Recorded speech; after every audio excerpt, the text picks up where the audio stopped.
কিংবা মোৰ শাসন ব্যৱস্থাত কৰিছে নেকি কোনোবাই বিদ্ৰোহ আচৰণ দিয়া মোক ৰাজ্যৰ সত্য সংবাদ মহাৰাজ মধ্যদেশৰ সকলো প্ৰজাই সুখে সন্তোষে কৰিছে বসবাস আপোনাৰ সুশাসনত সন্তোষিত প্ৰজাবৰ্গই কৰিছে আপোনাৰে গুণানুকীৰ্তন গতিকে মহাৰাজ নেদেখো মই কোনো চিন্তাৰ কাৰণ সন্তোষিত হলো বুলি বক্তব্য তোমাৰ মহাৰাজ ৰজাৰ মংগলে ৰজাৰ মংগল বাৰু সেনাপতি মহাৰাজ কোৱাচোন মোক চন্দকা অৰণ্যত তপ জপ কৰি থকা ঋষি মুনিসকলৰ ওপৰত কৰিছে নেকি কোনোবাই কিবা অত্যাচাৰ মহাৰাজ চন্দকাৰ ঋষি মুনিসকলে নিৰাপদে কৰিছে বসবাস ঋষি মুনিসকলৰ ওপৰত যাতে কোনেও কৰিব নোৱাৰে অত্যাচাৰ তাৰ বাবে সদা সতৰ্ক দৃষ্টি ৰাখিছো নিজে মই ইমানতো যদি ঋষি মুনিসকলৰ ওপৰত কোনোৱে কৰে অত্যাচাৰ তেন্তে প্ৰাণ দণ্ডৰে দণ্ডিত কৰিম বুলি মই কৰিছো অংগীকাৰ আনন্দময় লভিলো অতিকে সঁচাকৈ উপযুক্ত সেনাপতি তুমি মোৰ মহাৰাজ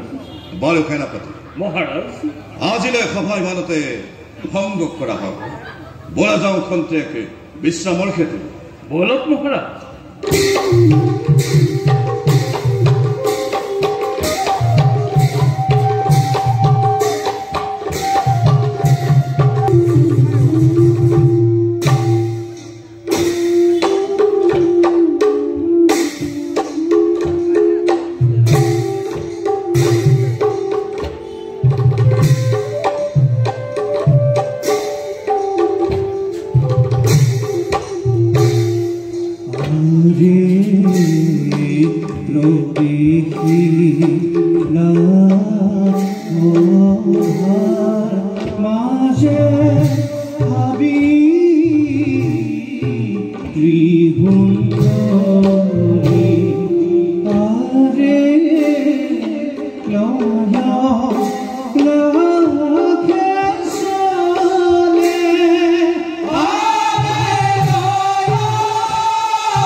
হৰিণাৰ পোৱালীবিলাকে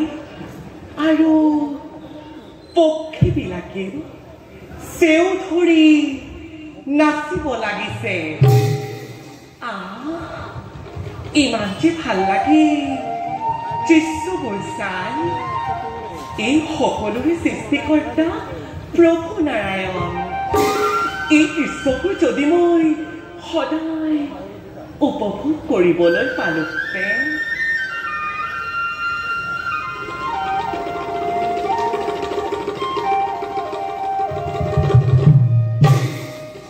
জীৱনৰ সোণালী শৈশৱত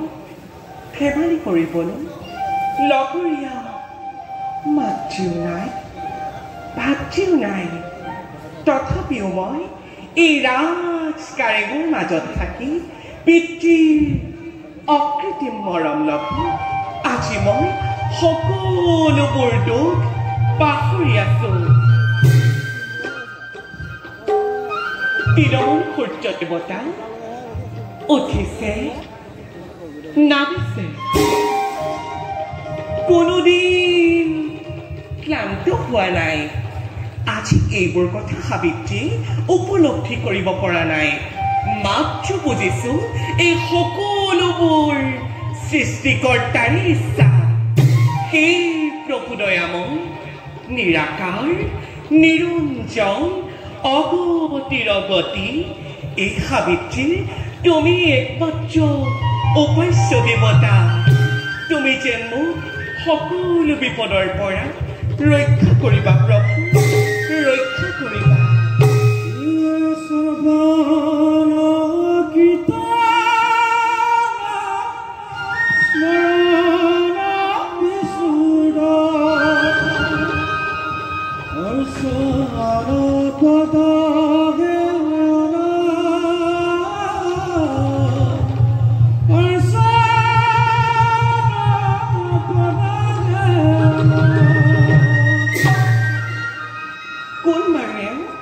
ইমান সুললিত কণ্ঠেৰে প্ৰত্যক্ষতে প্ৰাণ ভৰি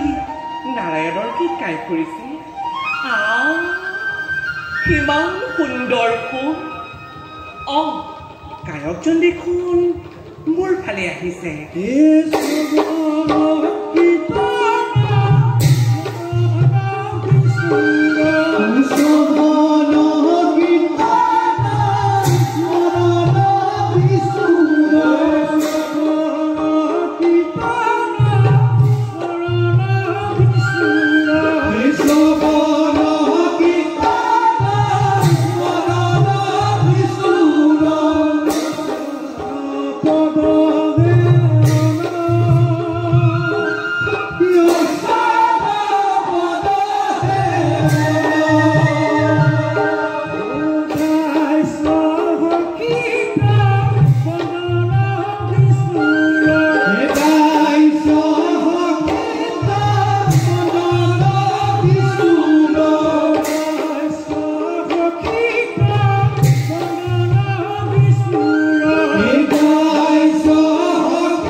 দেৱৰ্ষী দেখোন, আহক আহক দেৱৰ্ষী, আপোনাৰ আগমনে পবিত্ৰ কৰিলেহি সাবিত্ৰীৰ উদ্যান কানন। দেৱৰ্ষী, অভাগিনী সাবিত্ৰীৰ সেৱা কৰিব গ্ৰহণ। সাবিত্ৰী, সন্তুষ্ট মই তোমাৰ ভক্তি। দেৱৰ্ষী, উপযুক্ত কন্যা তুমি মধ্য নাজানো। পিছে সাবিত্ৰী, দেৱৰ্ষী, এই গভীৰ অৰণ্যত তুমি অকলে অকলে কি ভাবি আছা? দেৱৰ্ষী, এয়াই নেকি সুখ নাৰী জীৱনৰ? হয় দেৱৰ্ষী, এইটো সুখ নাৰী জীৱনৰ। দেৱৰ্ষী, ৰাতিলৈ জোনাকী নিশা এটি দুটি তৰা দেখো মই নীলকৰ পৰা। সিহঁতেও যেন চাই থাকে মোৰ মুখলৈ কয় যেন মনে মনে এই আকাশী বাণীয়ে এই সুখ এই শান্তি নাৰীৰ প্ৰকৃতিৰ বুকুত আছে যথা মনোমোহা নিমাতী প্ৰতিমা ভাবি ভাবি সকলোকে মই আনন্দত আত্মহাৰা হৈ থাকো দেৱৰ্ষী যৌৱনৰ প্ৰেম প্ৰীতি হো মেঘৰ বিজুলীৰ দৰে চকা মকা মাথো দুদিনীয়া তেৰি সন্তিকীয় প্ৰেমৰ পাখত মন প্ৰাণবোৰ সপেদি কিয় বাৰু হেৰুৱাওঁ শান্তিময় জীৱন পুৰুষৰ প্ৰেম মাথো দুদিনীয়া চলাহী কথাৰে ফুলাই নাৰীৰ কোমল প্ৰাণ সকলোতে কাঢ়ি নিব বিচাৰি নাৰী কমলৰ পৰা পূৰ্ণহলে মনৰ কামনা যৌৱনৰ প্ৰেমৰ কণিকা বিচাৰিলো আৰু পোৱা নাযায় সেই পুৰুষৰ প্ৰাণত গতিকে দেৱৰ্ষী তেনেজন স্বাৰ্থপৰ পুৰুষৰ হাতত কদাপিতো নকৰো মই আত্মসমৰ্পণ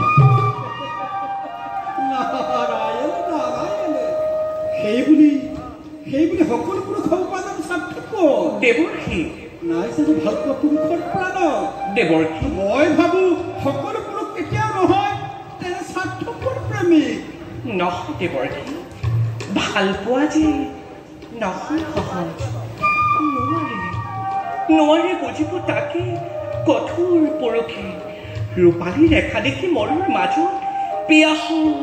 কাতৰ পৰাণে চাই থাকে আকল পথিকে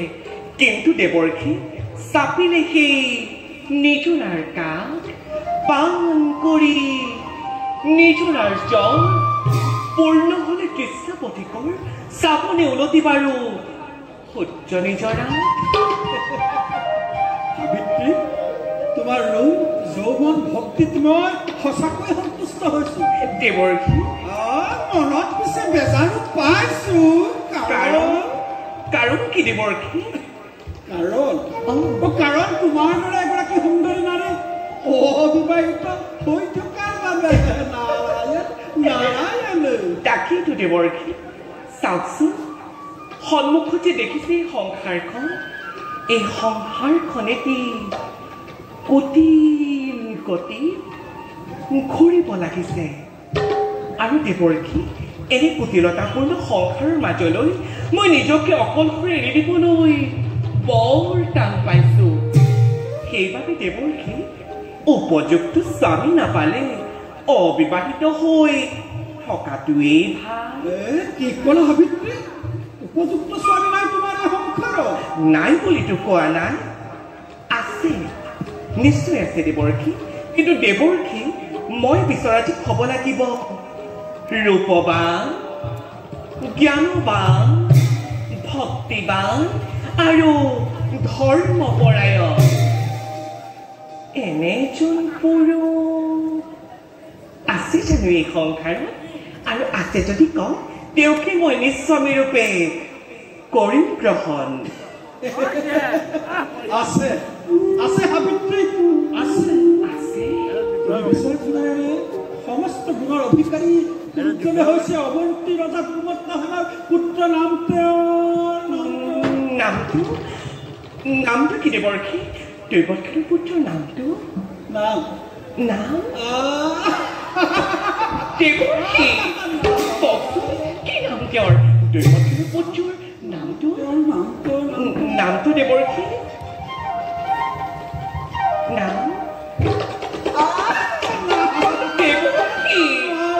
কওকচোন দেৱৰ্ষী কি নাম তেওঁৰ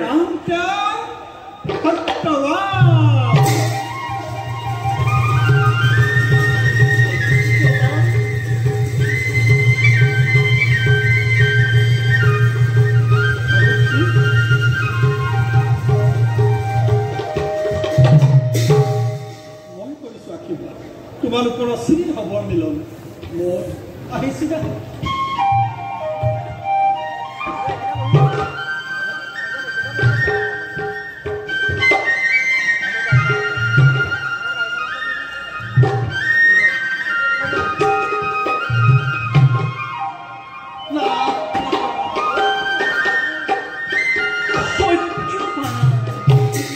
সত্যবান সত্যবান সত্যবান ইমান সুন্দৰ নাম সত্যবানৰ নামৰ উচ্চাৰণে ৰোমাঞ্চিত কৰিছে সিয়া মোৰ আজি খন্তি শৰীৰৰ অংগে অংগে প্ৰতি ধমনীতে লিখি ললো মই সত্যবানৰ নাম কিন্তু কোন বাৰু এই সত্যবান কোনে দিব সত্যবানৰ সত্য সমিধান দেৱৰ্ষী দেৱৰ্ষী দেৱৰ্ষী দেৱৰ্ষী দেৱৰ্ষী বুজিলো তেওঁ মাথমুখ চালনা কৰিলে সেইটো সুদয়াম সঁচাকৈ যদি সত্যবান নামৰ কোনো পুৰুষ এই সংসাৰত আছে কৃপা কৰি আনি দিয়া মোক তেওঁৰ কাষলৈ এই মোৰ অনুৰোধ তোমাৰ চৰণত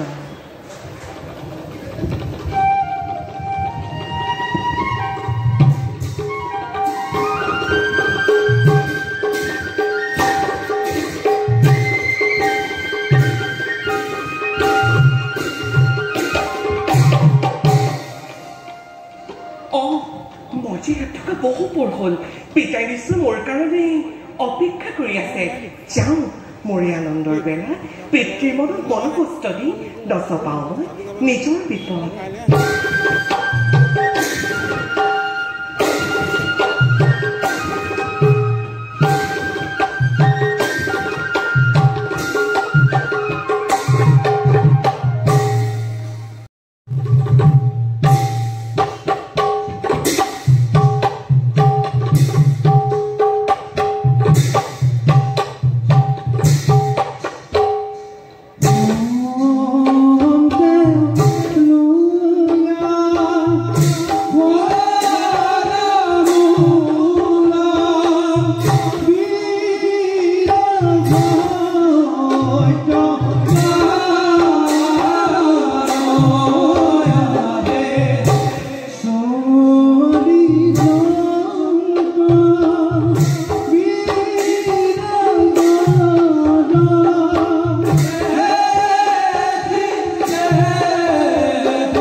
অবন্তী নাথে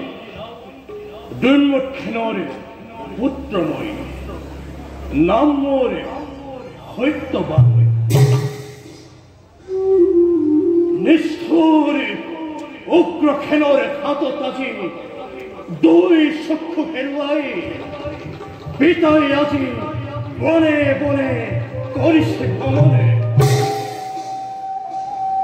ময়ো আজি বনবাসী পিতা মাতার সহিতে উগ্রখেন ময়ো নহয় মোর পিতা মাতা করা অন্যায়ের প্রতিশোধে এদিন নহয় এদিন মই লবই লাগিব যাও যাও এবে মই পিতৃ মাতৃৰ কাষলৈ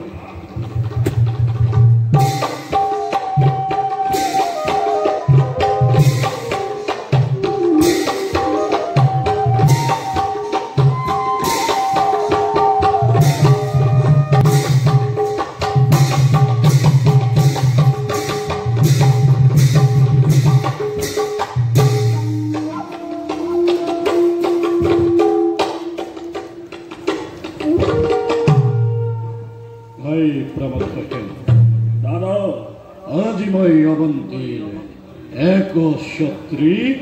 ৰজা আৰু শুনা ভাই দাদা আজিৰ পৰা মই তোমাক এই বিশাল লৱন্তী ৰাজ্যৰ প্ৰধান সেনাপতি হিচাপে দায়িত্ব লৈ লোৱাৰ কম আৰু শুনা কালিলৈ প্ৰত্যক্ষতে মাত্ৰ ৰাজ্য আমি কৰিম আক্ৰমণ কালিলৈ কিয় আজি এই মুহূৰ্ততে আমি যুদ্ধ যাত্ৰা কৰিম আয়োজন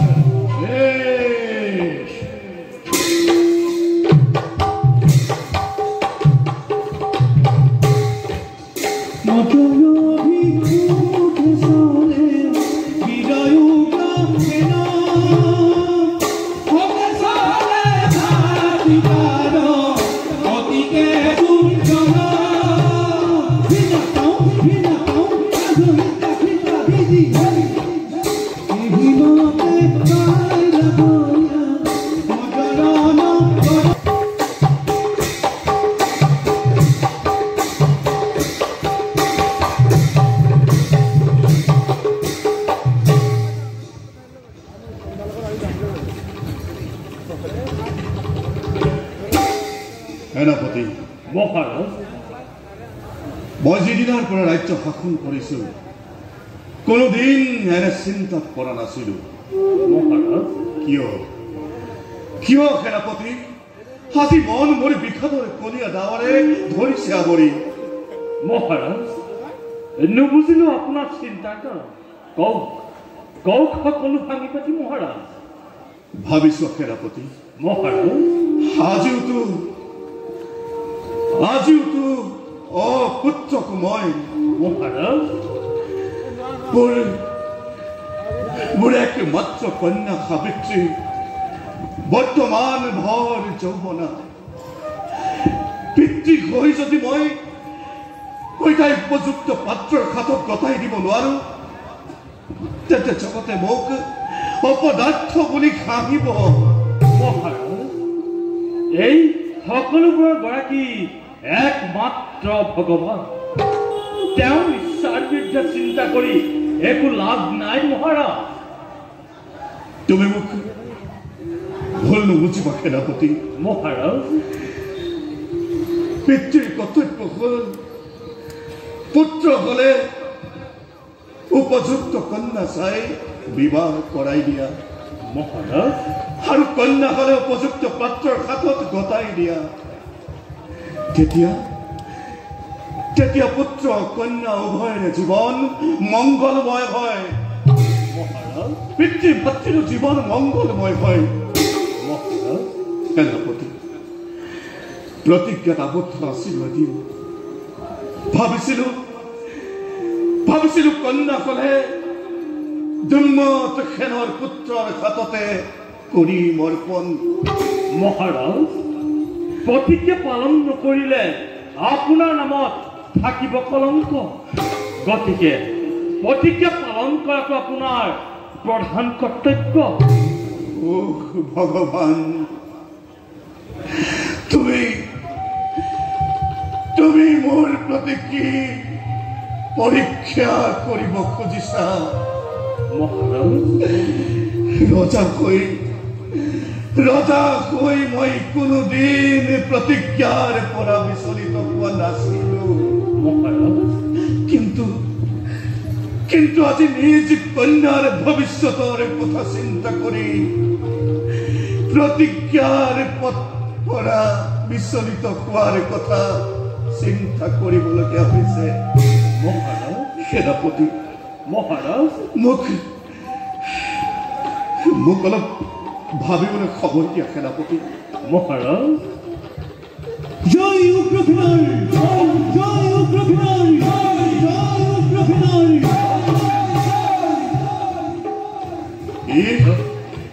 উগ্ৰসেন আহিছে আমাৰ ৰাজ্য আক্ৰমণ কৰিবলৈ সেনাপতি মহাৰাজ বিলম্বৰ নাই প্ৰয়োজন সেনাপতি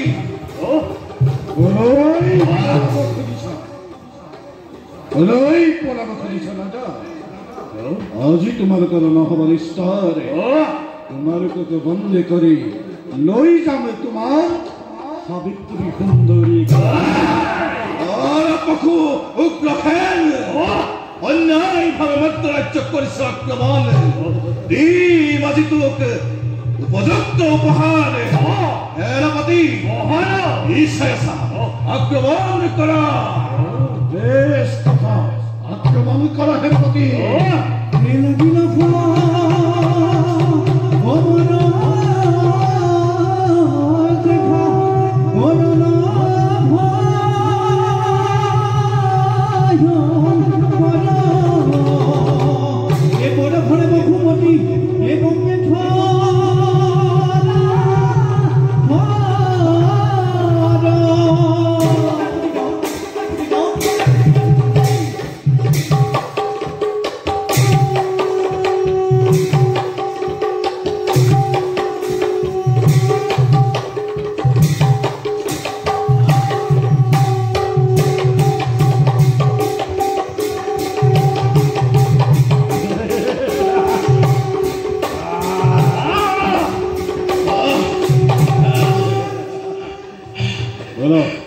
বলো ভাই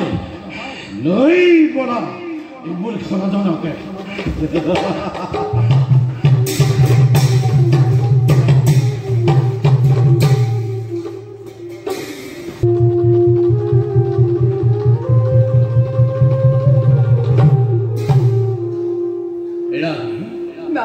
বাসা সত্যবান কৰতে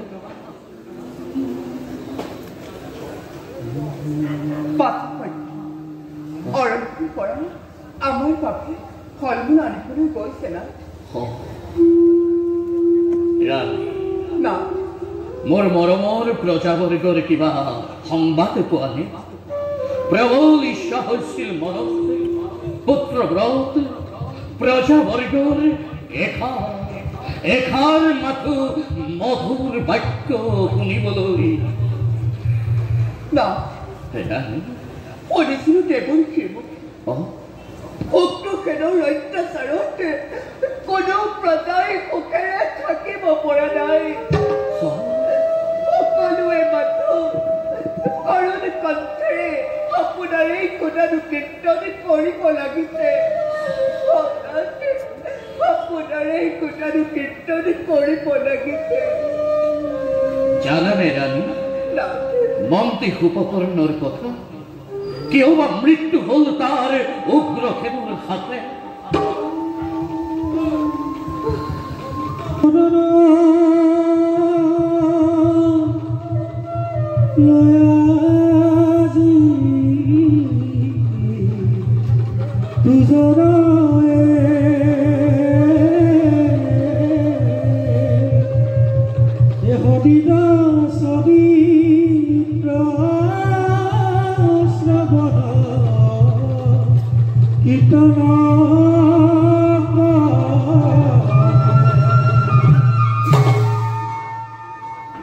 প্ৰণাম দেৱৰ্ষি এই অন্ধ দেহ থেকে ওৰ শত কোটি প্ৰণিপাতে কৰিব গ্ৰহণ ৰাণী আৰু সত্য ভিক্ষাৰীৰ বেশে আহিছো মই তোমালোকৰ পাখি ভিক্ষাধনে কৃতাৰ্থ কৰিবানে মোক কিয় চালনা কৰিছে দেৱৰ্ষি যে দুৰ্মতি খেল আজি বনৰ মাজত আশ্ৰিত যাৰ ফল মূলেই একমাত্ৰ খাদ্য এই দুৰ্মতি খেলে কিবা দৰে আপোনাকে সন্তুষ্ট কৰিম দেৱৰ্ষি ৰাজা দেৱৰ্ষি অত্যাচাৰী উগ্ৰসেনে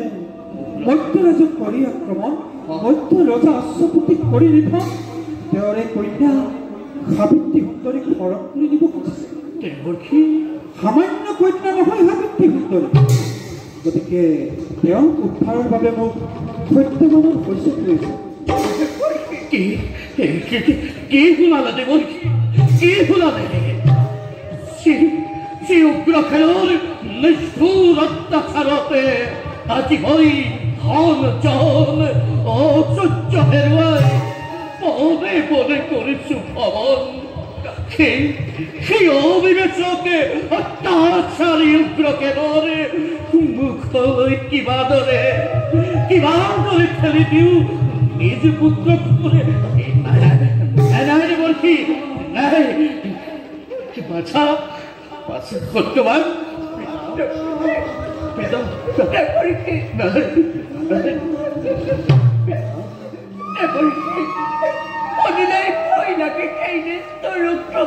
কথা দয়া মায়া একুই নাই এনে মককালের কথা নয় ওর বাচ্চাকে নেনে পড়ে পড়ে কি ওর বাচ্চাকে নেনে দেবরী হাসান পিতৃ মাতৃর সম্মান রক্ষার অর্থে অবশ্যই বংশপূর্ণ ভিক্ষাময় করিম প্রধানে কৌক দেবরী কি ভিক্ষা লাগে আপনাকে? লাগে যদি আপনাকে সত্যরে জীবনে যদি আপনি পিতা মাতারে পালনরে দায়িত্ব ভারে তেলতে হাহি হাহি ভক্তই নিজ প্রাণ জীব বিপর্যয়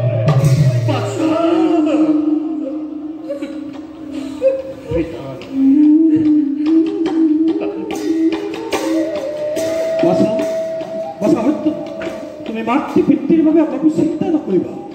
হয় যদি মই হৰিৰ পৰম ভক্ত তেন্তে মোৰ আশীৰ্বাদে কোনো বিপদ বিঘিনি প্ৰৱেশ কৰিব নোৱাৰে। এতিয়া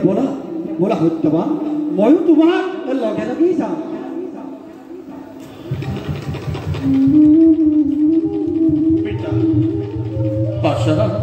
আৰু তোমালোকে নকৰা কন্দৰে যাও মই হে দুৰাত্মা উগ্ৰসেনৰ পাশে। পিতা আৰু বাসা ৰাখিছো যোগাৰ কৰি ফল মূল আহাৰৰে ভাবে ৰাখিছো যোগাৰ কৰি অগ্নি প্ৰজ্বলিত কৰিবলৈ ত্ৰিসন্ধ্যা পূজাৰ বাবে বহু পুষ্পময় ৰাখিছো যোগাৰ কৰি। গতিকে পিতা আৰু এতিয়া তোমালোকে মোকে হাঁহি মুখে দিয়া বিদায়। যাও বাসা, এ অন্ধ পিতাই তোকে দিছু আশীর্বাদ। যুদ্ধত জয়ী হৈ পুনৰ আহিবি যেন তই পিতাৰ কাষলৈ। যা বাসা, আশীৰ্বাদ কৰিব পিতা। মই যেন সেই দুৰাত্মা উগ্ৰসেনকে বধ কৰিব পাৰো। উগ্ৰসেন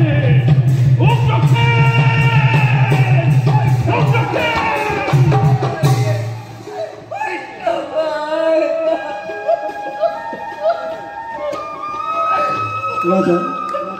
ৰাণী দেৱকী ব'লা, তোমালোকক মই এক নিৰাপদ স্থানে লৈ যাম। দেৱকী ব'লা।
তুমি তই নহয় না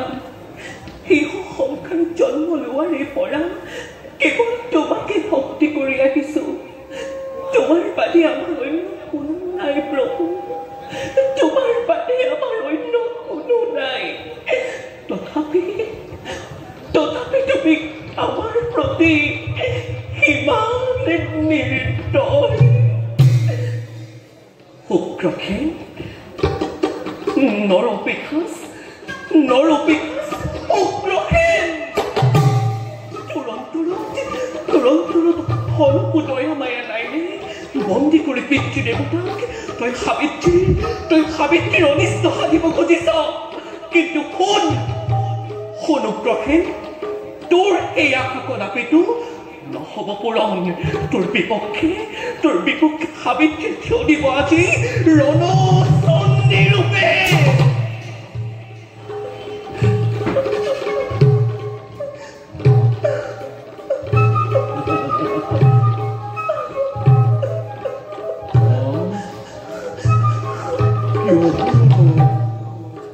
কি অপূৰ্ব সুন্দৰী সাবিত্ৰী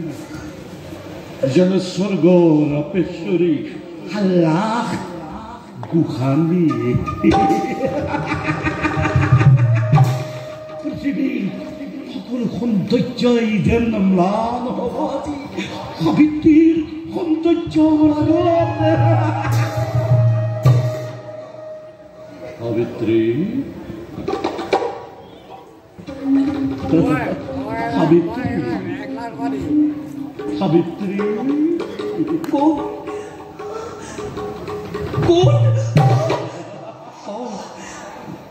নৰপিশাচ উগ্ৰসেন সাবিত্ৰীৰ উদ্যানত আছে তোৰ কিবা প্ৰয়োজন আছে নিশ্চয় মোৰ প্ৰয়োজন আছে মোৰ সাবিত্ৰী সুন্দৰী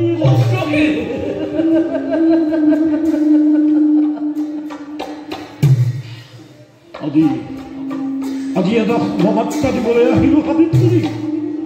বিশাল অৱন্তী ৰাজ্যত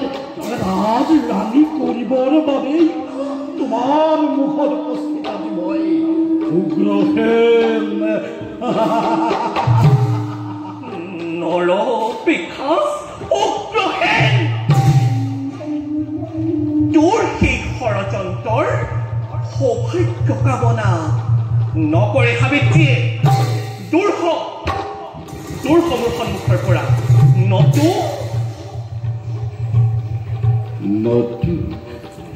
কি কৰিবা ৰমণী অনুগ্ৰহে তোৰ সেই পাও হাতেৰে মোক নকৰিবি স্পৰ্শ আৰু তোৰ সেই পাও মুখত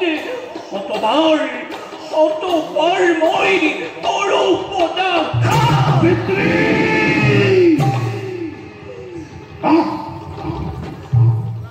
যার নাম শুনিলে নাগ নর যক্ষ রক্ষ গন্ধর্বতী নরে ওই কম্পমান সেই উগ্রসেনকে তুমি করিছ পদার্থে বেশ কথা চাও বাৰু আজি তোৰ কোনে ৰক্ষা কৰে উগ্ৰসেনৰ হাতৰ পৰা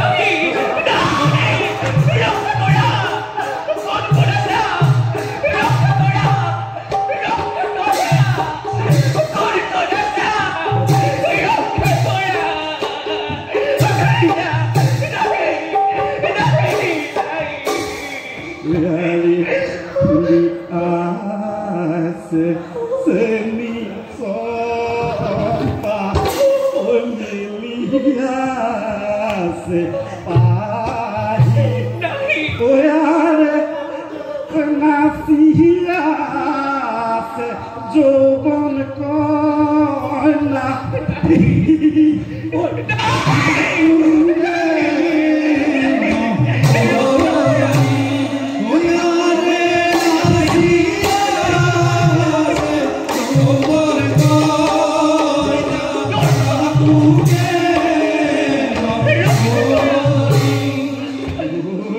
না যাবা যাবাতি কৈ কৈ লাগি যোৱা কৈ আহালে প্ৰাণ হৰি যাওঁ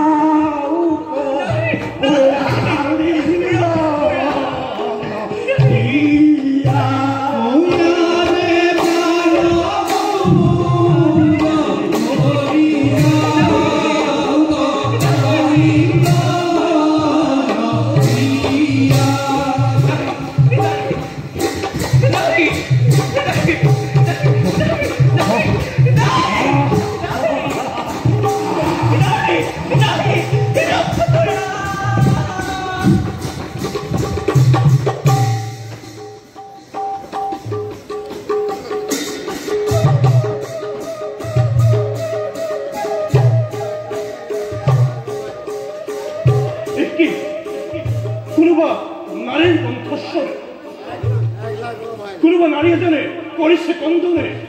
ভয় নাই ৰমণী মই আছো তোমাৰ সহায়ৰ বাবে ভয় নাই ৰমণী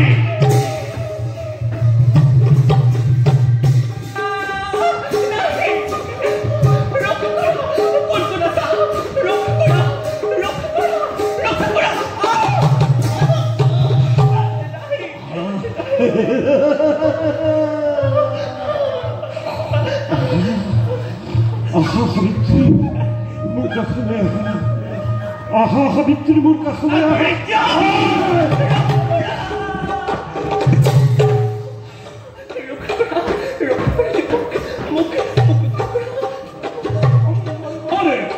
কিয় তই অবলাৰ ওপৰতে কৰিছ অত্যাচাৰ কোন তই অধম বৰ্বৰ কিয় মোৰ শুভ কাৰ্যত সদায় ছবিখিনি অবন্তী ৰাজে দুৰ্মক্ষণৰ পুত্ৰ নাম মোৰে সত্যবানে তোৰে অত্যাচাৰতে পিতৃ মোৰে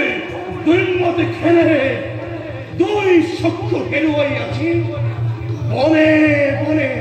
কৰিছে বিচৰণে আৰু তাৰে প্ৰতিশোধ ল'বৰ বাবে কালান্তক জাম ৰূপে আজি তোৰ আগত মই হৈছো উপস্থিতি দে যুদ্ধ নকৰি পলাবে এই অধম কম এতিয়াও কৈছে তোক আঁতৰি যা মোৰ সন্মুখৰ পৰা নতো আজি বিলম্বই ঘটা কৰিখিনি ঐক্য যুদ্ধৰ নাই প্ৰয়োজনে অস্তে অস্তে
আক্ৰমণে নকৰে সত্যই ৰমণী তুমি এতিয়া বিপদমুক্ত এতিয়া যোৱা তুমি নিজ গৃহলৈ ময়ো যাম আপোন কৰ্তব্যৰ হেতু হে কুমাৰ কোন আপুনি দেৱতা মানুহ কিংবা গন্ধৰ্ব কিন্ন দিয়ক আপোনাৰ সত্য পৰিচয় আপোনাৰ পৰিচয় বিনে নাযাওঁ মূলতি মই নিজ গৃহলৈ আৰু শুনক কুমাৰ মোৰ পৰিচয় মজ্জৰ ৰাজকন্যা নাম মোৰ সাবিত্ৰী ঘোৰাতেন্তে সাবিত্ৰী মোৰ সত্য পৰিচয় নাম মোৰ সত্যবান পিতৃ মোৰ দুৰ্মুখেন অৱন্তীৰ ৰাজন নিষ্ঠুৰ উগ্ৰখেনৰ হাততে দুই চক্ষু হেৰুৱাই পিতাই আজি বনে বনে কৰিছে ভ্ৰমণ আজি পিতাৰ লগতে ময়ো বনবাসী অৰণ্যৰ মাজত হে যুৱক আপুনি মোৰ প্ৰাণৰ দেৱতা দক্ষিণে বৰমান্য গ্ৰহণ কৰি আজি সন্তে ভাৰ্যৰূপে মোৰ কৰক গ্ৰহণ নাই নাই সাবিত্ৰী এয়া তুমি কি কৈছা মই তোমাক কদাপিতো গ্ৰহণ কৰিব নোৱাৰো সাবিত্ৰী বনবাসী মই কিবা হেতু তোমাক মই কৰিম পালনে নাই নাই সাবিত্ৰী যোৱা তুমি নিজ গৃহলৈ যাওঁ মই আপোন কৰ্তব্যৰ হেতু কি ক'লে কুমাৰ সাবিত্ৰী আপুনি মোক নকৰে গ্ৰহণ কিন্তু কুমাৰ বহু দিনৰ পূৰ্বে দেৱৰ্ষীৰ মুখত শুনিছিলো মই আপোনাৰ নাম তেতিয়াৰ পৰাই স্থান দিছো আপোনাক মোৰ হৃদয়ৰ মাজত এতিয়া কি মোৰ আশা নিৰাশা হৈ যাব দেৱৰ্ষীৰ কথা কি মিছা হৈ যাব নাই আপোনাৰ পবিত্ৰ নাম পৰি সাবিত্ৰীৰ সতী ধৰ্ম ৰক্ষা কৰি আজি সন্তে এই মুহূৰ্ততে নিজ প্ৰাণ মই দিম বিসৰ্জন সাবিত্ৰী সাবিত্ৰী সাবিত্ৰী তোমাৰ কথা ৰক্ষা কৰি তোমাক মই পত্নী ৰূপে কৰিম গ্ৰহণে কিন্তু সাবিত্ৰী কুমাৰ যোৱা এতিয়া তুমি নিজ গৃহলৈ ময়ো যাওঁ আপোন কৰ্তব্যতে যাওক না উগ্ৰখেনক পৰাস্ত কৰি বন্দী মুক্ত কৰকৈ পিতৃক কৰি কিন্তু না লওঁ যাত্ৰাৰ বেলা এই পুষ্পমালা মোৰ বিজয় কবচ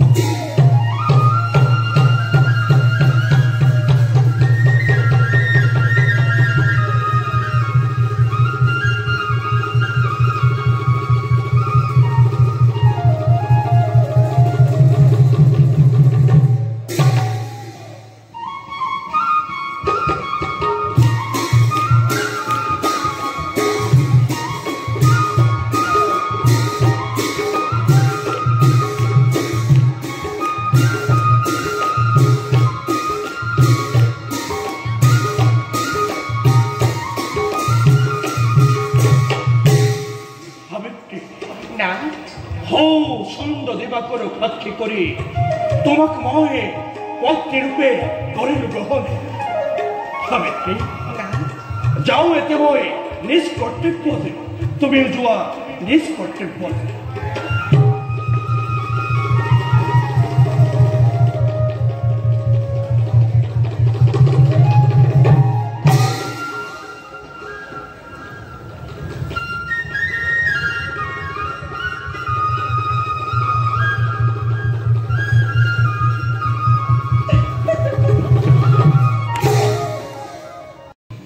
গোটেই দিনটি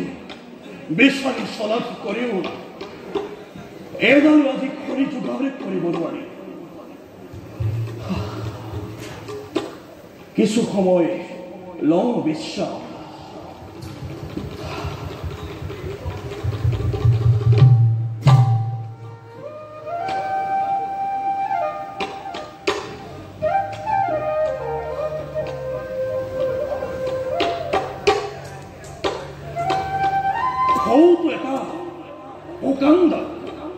যাও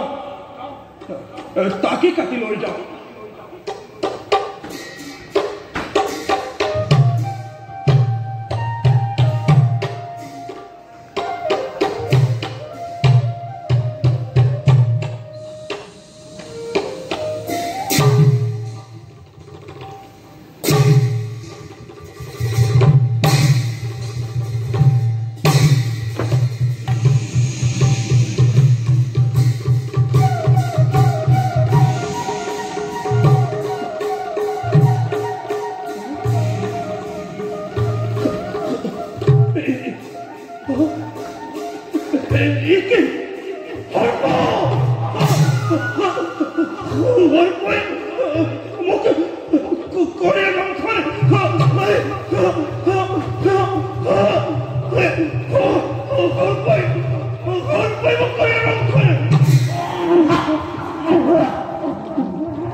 পিতামাতাৰ কাষে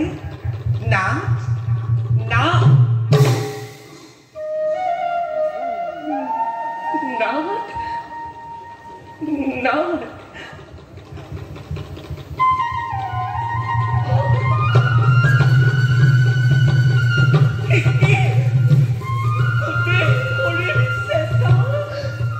একেবাৰে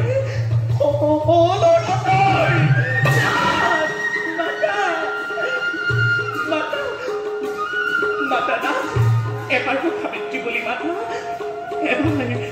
এবাৰো সাবিত্ৰী বুলি মাতা। তোমাৰ সেই মধুৰ কণ্ঠস্বৰ শুনিবৰ বাবে এই সাবিত্ৰী আজি হৈছে ব্যাকুল মাতা।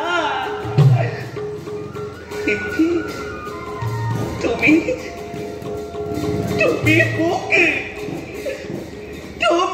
মোকে নামাতা।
Ramani,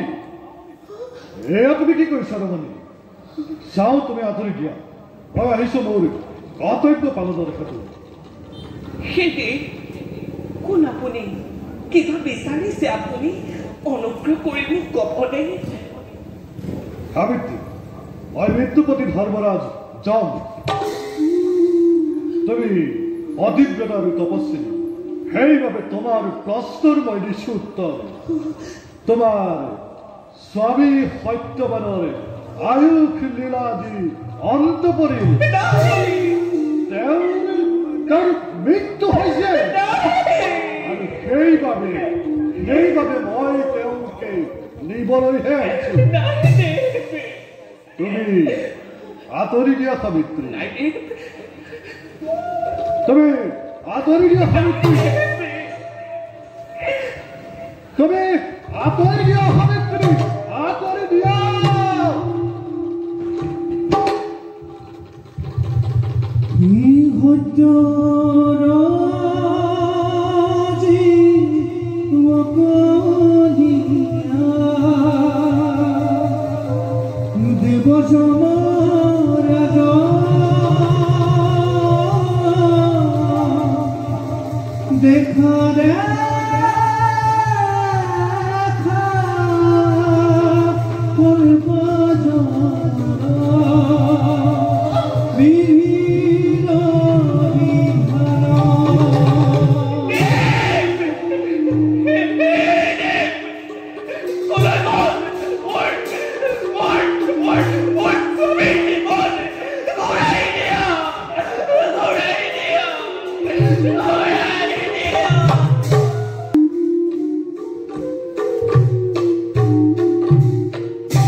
আপুনি ন্যায় ধৰ্মমতে সকলো প্ৰাণীকে নিয়তিৰ অধীন কৰি ৰাখিছে অনিয়ম আপুনি কাকোই নিদিয়ে সেইবাবে আপোনাক যম বোলে প্ৰাণীৰ প্ৰতি দয়া দান আৰু অহিংসা প্ৰকাশে ধৰ্মৰ মূল মন্ত্ৰ এই ধৰ্ম অনুসৰি মানুহে ঈশ্বৰক ভক্তি কৰে শৰণাগত শত্ৰুক আশ্ৰয় দিয়ে গতিকে আজিৰ পৰা মই আপোনাৰ চৰণতে আশ্ৰয় লৈছো দেই আপোনাৰ চৰণতে আশ্ৰয় লৈছো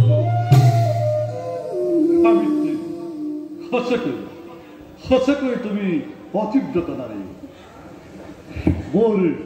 মোৰ তোমাক এটা বৰ দিবলৈ মন গৈছে সত্যবানৰ জীৱন দানৰ পৰিৱৰ্তে অন্য যেই বৰ লাগে মই দিবলৈ প্ৰস্তুত মাত্ৰ তুমি পূজা সাবিত্ৰী সেইদিন আপুনি যদি মোৰ প্ৰতি সদয় হৈছে তেন্তে শুনক মোৰ শহুৰে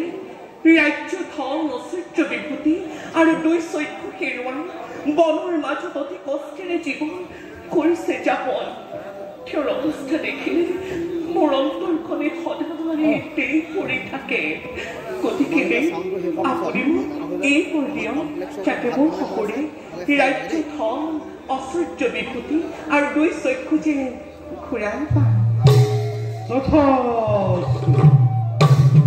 তোমাক মই সেইবোৰ কি কৰিম প্ৰদান এতিয়া তুমি যোৱা সাবিত্ৰী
পণ্ডিতসকলৰ মতে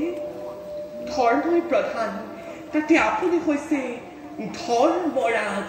এই সকলোৰে গৰাকী সেইবাবে সকলো প্ৰাণী আপোনাৰ চৰণতে আশ্ৰয় লয় গতিকে আজিৰে পৰা মই আপোনাৰ চৰণতে আশ্ৰয় লৈছো দেৱে আপোনাৰ চৰণতে আশ্ৰয় লৈছো সঁচাকৈ তুমি পতিত নাৰী তুমি ধৰ্ম সম্বন্ধে বহুখিনি জ্ঞান পাইছা আৰু সেইবাবে তোমাকে আৰু এটা বৰ দিবলৈ মন গৈছে তোমাৰ স্বামী সত্যবানৰ জীৱনৰ বাবে অন্য কি বৰ লাগে কোৱা সাবিত্ৰী আপুনি যদি মোৰ প্ৰতি সদয় হৈ বৰ দিবলৈ ওলাইছে তেন্তে শুনক মই যেন নিজ স্বামীৰ ঔৰসৰ পৰা 400 বছৰ জীয়াই থাকিব পৰাকৈ 100টি সন্তানৰ মাতৃ হ'ব পাৰো এই বৰকে আপুনি মোক কৰক প্ৰদান তথাস্তু তোমাক মই সেই বৰকে কৰিও প্ৰদান এতিয়া তুমি যোৱা সাবিত্ৰী ময়ো যাওঁ নিষ্ঠানলৈ ৰ'ব দেৱ আপুনি কি কৈছে স্বামীহীনা তিৰোতাৰ ঘৰ মোৰ স্বামী বৰ্তমানো আপোনাৰ হাতত এতিয়া আপুনি যদি মোৰ স্বামীৰ জীয়টো লৈ যায় তেন্তে মই কোন স্বামীৰ ঔৰসৰ পৰা 400 বছৰ জীয়াই থাকিব পৰাকৈ 100টি সন্তানৰ মাতৃ হ'ব পাৰি গতিকে আপোনাৰ বৰ সঁচা হ'বলৈ দিয়ক স্বামী জীৱনে ঘূৰাই দিয়ক জীৱন জমৰ গৌৰৱ ত্ৰিভুৱনে আজি হাঁহিব মোক দেৱ সমাজে তথাপিতো মোৰ বৰ খণ্ডন হ'ব নোৱাৰে সাবিত্ৰী তোমাৰ জ্ঞান আৰু বুদ্ধিৰ ওচৰত মই পৰাজয় স্বীকাৰ কৰিছো কেনেটি ঘুকিব জগতে আকাশত চন্দ্ৰ দিবাকৰ থাকে মানে মহাসতী বুলি অখিব জগতে। সাবিত্ৰী, এয়া হলো তোমাৰ স্বামীৰ জীবন।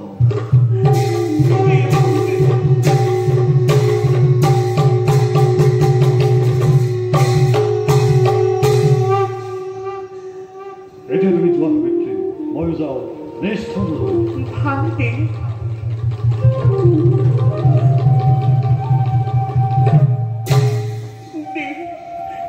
আপোনাৰ অপাৰ কৰুণাই আপনাৰ প্ৰতি স্বামী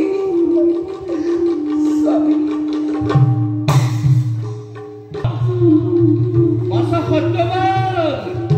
কলৈ গলা বাছা? হেৰাবি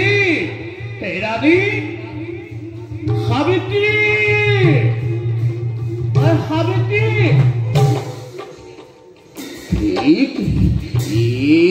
কাহিনী খুন্দা মাৰিলো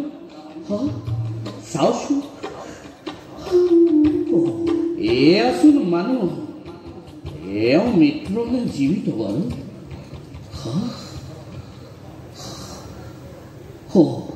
এওঁচোন মৃত্যু হৈছে। হে প্ৰভু দয়াময়, কৃপা কৰি এই দুৰ্ভগীয়াৰ প্ৰতি বৈকুণ্ঠ স্থান প্ৰাপ্তি কৰক প্ৰভু, বৈকুণ্ঠ স্থান প্ৰাপ্তি কৰক।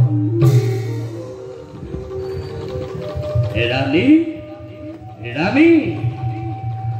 বাছা সত্যবান, বোৱাৰী সাবিত্ৰী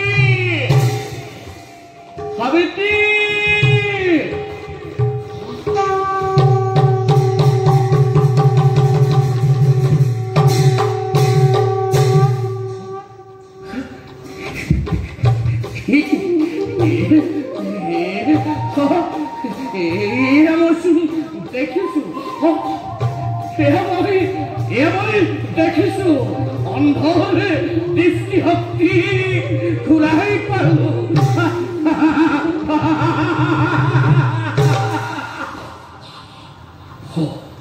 চাওচোন বাৰু কোন দুৰ্ভগীয়েনো এই অৰণ্যৰ মাজতে অন্তিম শয্যাতে শয়ন কৰি আছে।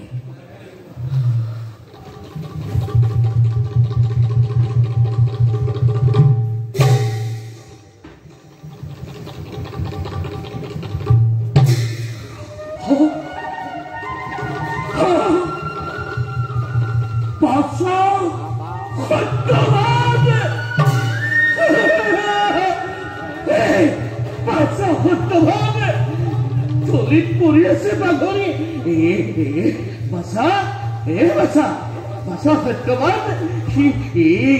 তোর কি হল? বাছা সত্যবান, উচ্চু বাছা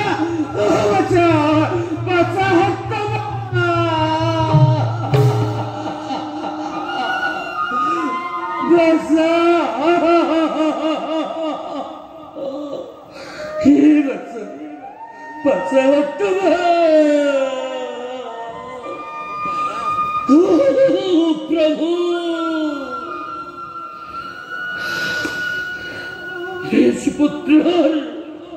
নিজ পুত্রর মৃতকে সাবর ভাবে মুখে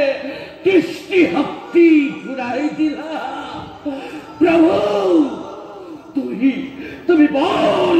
নিষ্ঠুর প্রভু, তুমি বল নিদ্রায়, তুমি বল নিদ্রায়।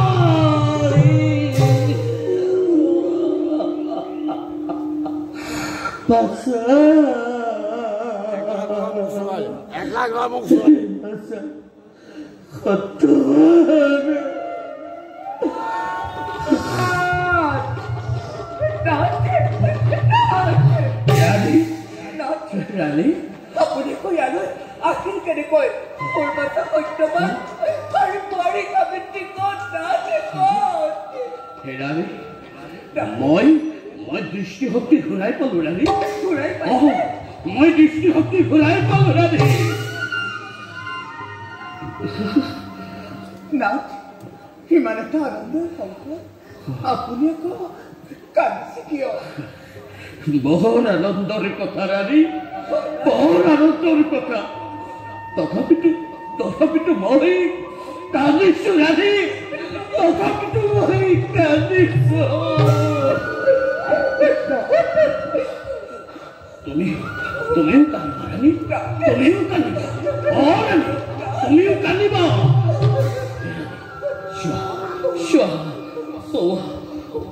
আমার একমাত্র পুত্র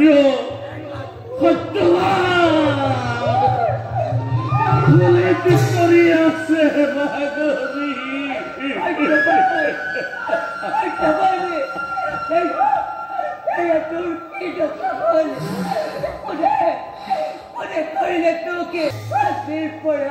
তোকে মাতৃ বলে মাতৃ বাবাটা হতে পারতা পিতা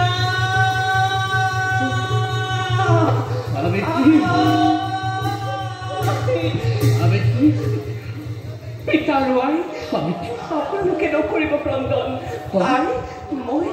যমৰাজক পৰাজয় কৰি মোৰ স্বামীৰ জীৱন ঘূৰাই আনিছো চাওক পিতা আপোনাৰ পুত্ৰই অলপতে প্ৰাণ পাই পিতাৰ আই বুলি ধৰিব সম্বোধন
এইবিলাকতো সব